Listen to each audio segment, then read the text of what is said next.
Welcome to Sydney's Road to Success. So in this video, I'm going to be doing financial savings, how much I've saved in 2021, and then basically be explaining kind of my goals for 2022. So if you're interested in watching, please stay tuned. All right, so this is a spreadsheet that I've done. And if you're watching, Happy New Year as well. So I started this journey, I believe, in May. I believe it was early May 2021. So I kind of started either a third or a quarter through the year. And I just wanted to kind of keep track and be more vigilant and just be more persistent with how much I've been saving. And basically, the whole point of my channel is to have financial freedom and basically be successful with how I'm using and saving my money. So I wanted to explain what I've saved and what are my goals. I think in future videos, I'll kind of explain how I remained so consistent. But for now, I'm just going to explain it and let you guys watch and enjoy.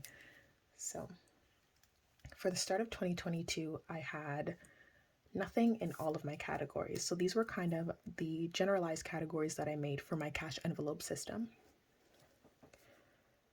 So I had nothing in all of them.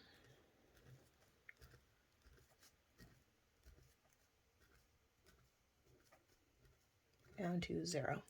And I do give credit to Dave Ramsey, who basically, I believe, had started the cash envelope system, and basically explains how you should dedicate all your amounts, all of the income to a certain category and be useful with your money, basically.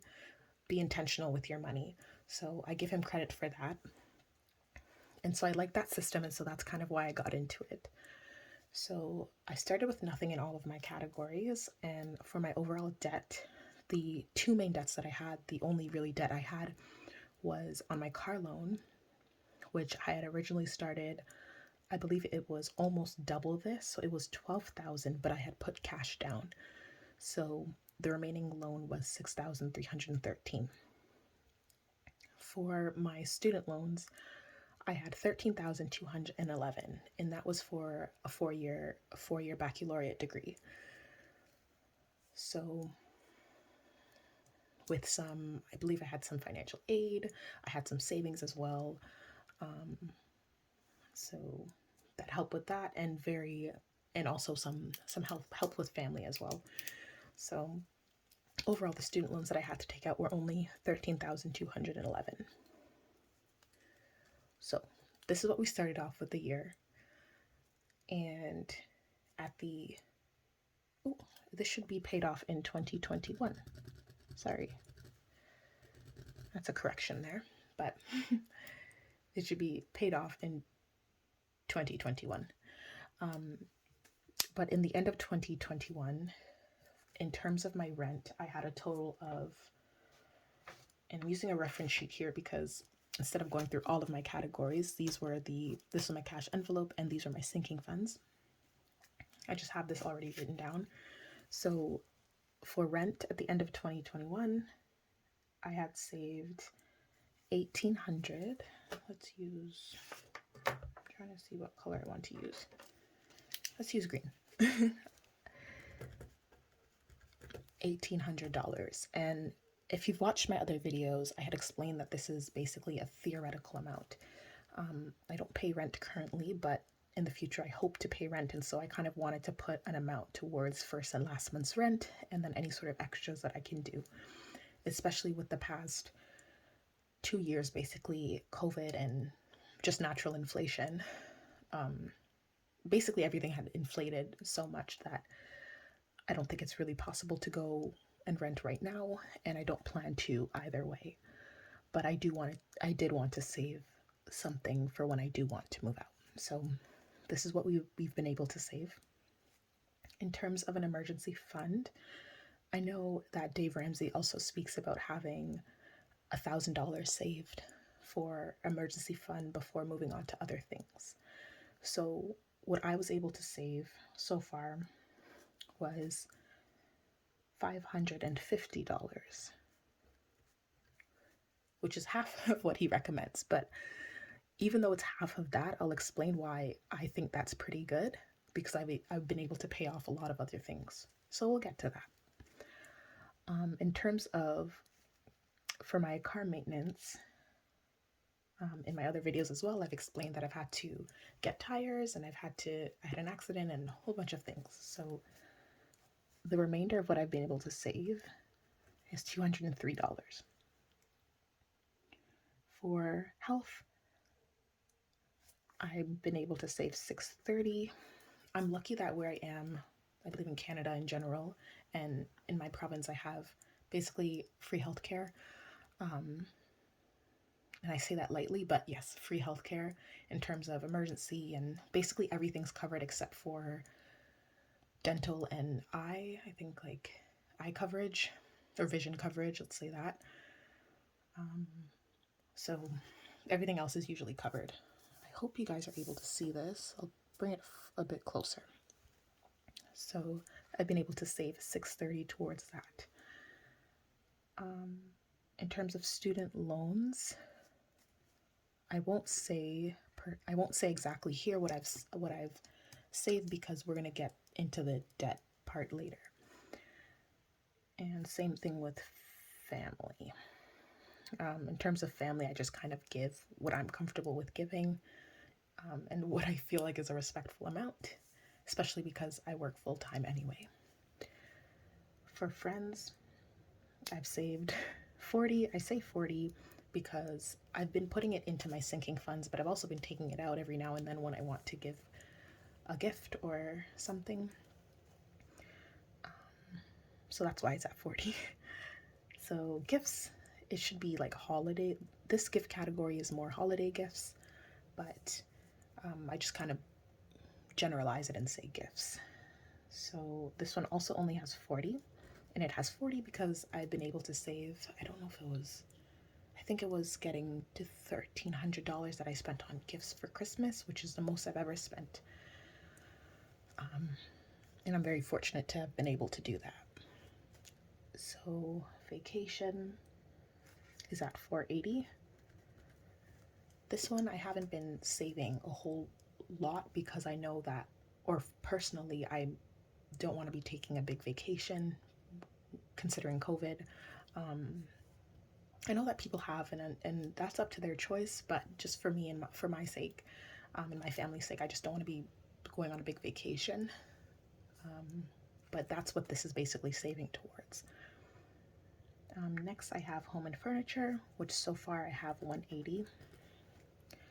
I have 180, and this is just for any sort of home decor and furniture, and especially if it's for the theoretical rent or whatever place I end up getting. Next we have beauty and hair, which is 172. No, it's 65. And this amount has stayed relatively like stable. I haven't really been taking too much out of here, but I have mentioned that I want to kind of go and get my hair done and braided, professionally braided. Saves time, and it's just, they last longer as well. I can do it myself, but I'd rather not. So I guess that's what I'm saving for that one. And then we're gonna move down to pets. Is $290.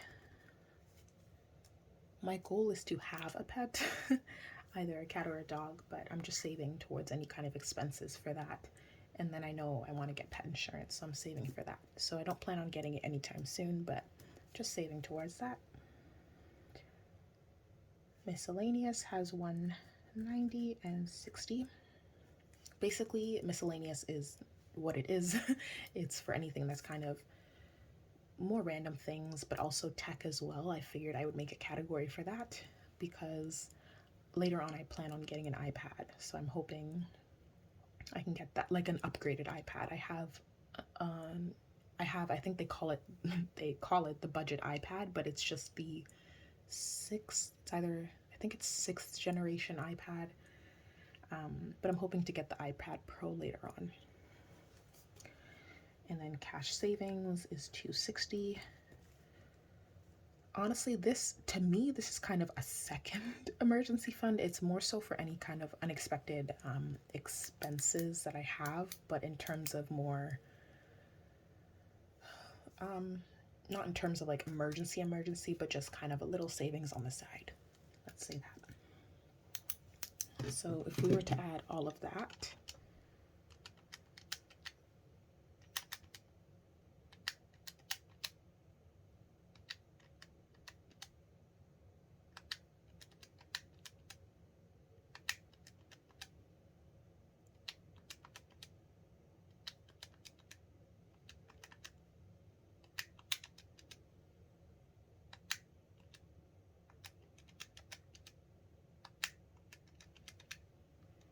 it comes to $4,836.25, which is pretty good. I think it's pretty good for beginner. So, and first year, less than a year of savings. Keep in mind, we haven't even gone into what I've paid off for this past year yet. So, just in terms of goals, I'm hoping, I'm just gonna move this out of the way. So in terms of goals, I'm hoping to have in rent, I feel like I would be most comfortable if I have 3,000 for that. Emergency, 1,750, just to make up for the fact that I haven't had 1,000 there.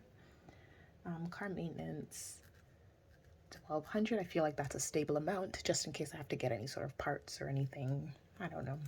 You never know. In terms of health, 1,000 as well. And just as a bracket, like an umbrella term, I guess I'm going to say that I want this to be paid off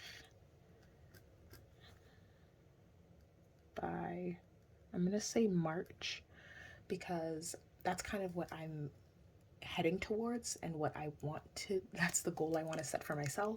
So I feel like if I write it down or if I have it intentionally, then that's what I'm going to be working towards, and we can reach that goal for March. This one, again, not really set goal. I guess for friends, 250. I feel like that's a good amount to set.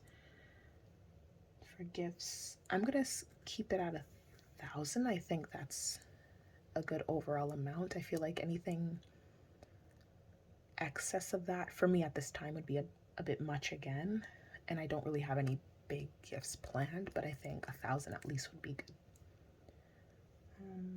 For vacation, I'm gonna say 2,000, and these aren't just numbers I'm pulling out of nowhere. I've looked at kind of what I have in kind of the 12-month period and what I think I can be putting towards that's a most reasonable amount. So I've come up with these numbers. I think 2,000 is enough to kind of have a decent vacation, hopefully the end of 2022 if everything settles down. Home and furniture, I think 1,500. 1,500, and just in case I do end up finding a place, at least having something set to pay for furniture. I don't like to do loans anymore or like installments. Like I rather pay it up front. You guys would let me know if that's let me know. You can comment down if it's too small of a number, but for now I think that's what we're going to settle for. Beauty and hair, I'm going to say 1,000 because I plan to be doing my hair kind of more, not more frequently, but maintain it a lot better. And so I think putting 1,000 is fine.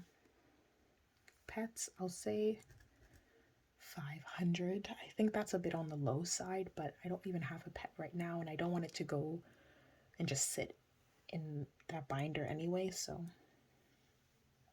miscellaneous 1,000 and 1,000. Okay, so if we were to add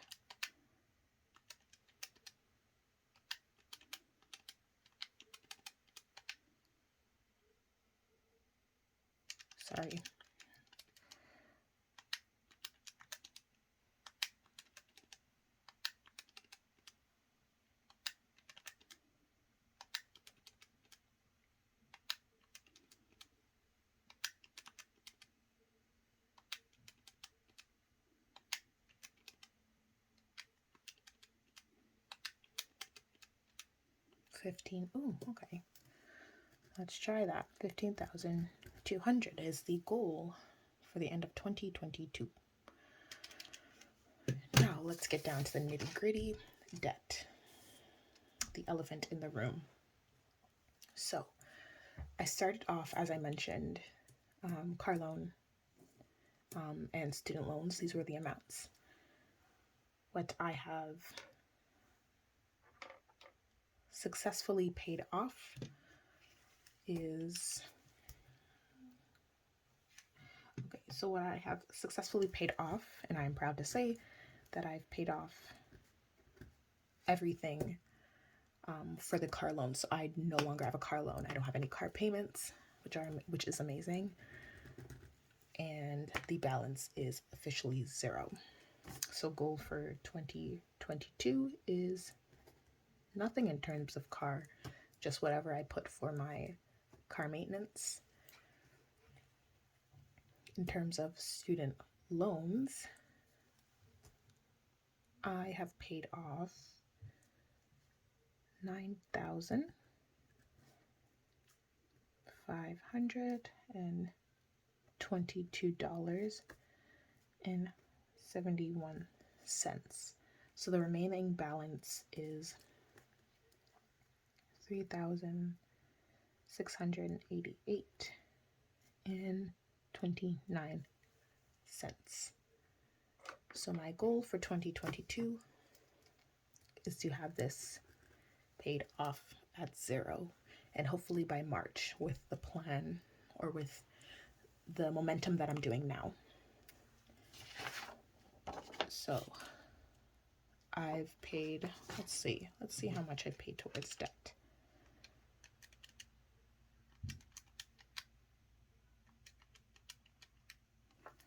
I've paid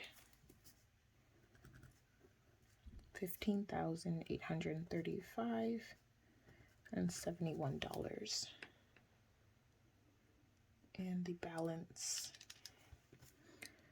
$3,688.29, which I think is pretty good.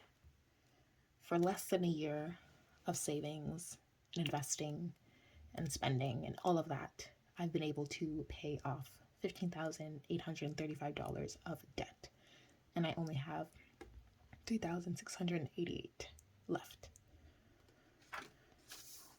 So that is basically my summary, my 2021 summary, and my goals for 2022. I hope you guys can stick around to see how that journey unfolds for the upcoming year. And I wish you guys all the best and stay safe. And thank you so much for watching and making it through this far. I hope you guys also are able to reach your goals for 2022. And yes, so take care.